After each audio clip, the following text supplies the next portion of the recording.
It's a Thursday night in first-century Jerusalem, and the city is packed to capacity for a massive holiday festival. The streets are crowded, and the political tension is running incredibly hot. Walking anywhere in this densely packed city meant trudging in sandals down dirt roads that functioned essentially as open sewers.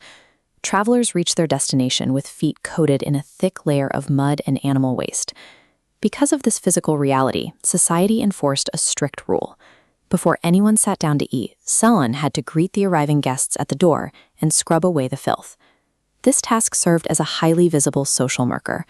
Whoever held the water bowl and the towel was explicitly understood to sit at the absolute bottom of the cultural ladder. To escape the overwhelming chaos outside, Jesus and his friends rented an upstairs room for a private dinner. Because it was a rental, there was no servant waiting at the door. The job of washing the feet remained completely open, but every single one of them walked right past the water bowl and sat down at the table with filthy feet. They ignored the bowl entirely because of the high political stakes. They expected Jesus to overthrow the Roman government and install himself as a literal king. This diagram shows the classic hierarchy they had in mind. Right before dinner, the disciples were actively arguing over who would secure the highest cabinet positions in a new administration. In this room, picking up that towel was an admission of defeat, accepting the bottom rank and losing the argument for status. A dozen men began to eat while trying to ignore the obvious problem of their own filth. Their political posturing ignored the actual crisis. Judas was already finalizing his betrayal for cash, and Jesus knew he would be executed the next day.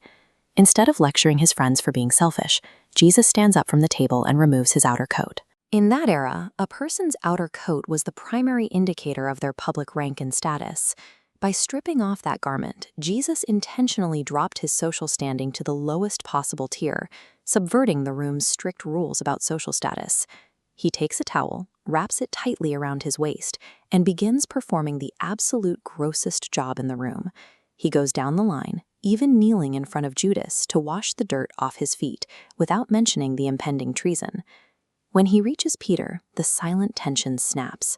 Peter is deeply embarrassed and aggressively refuses to let Jesus wash him. To Peter, having a king perform a degrading task violated every rule of how authority was supposed to function. Jesus issues a hard ultimatum.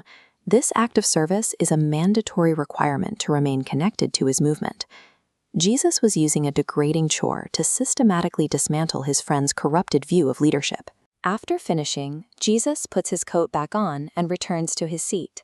He agrees with them that he is indeed their master and boss. This diagram shows the result of his actions. Because the leader willingly executed the most degrading task, the hierarchy they fought over collapses. Since he performed this service, he mandates they now execute the same service for others.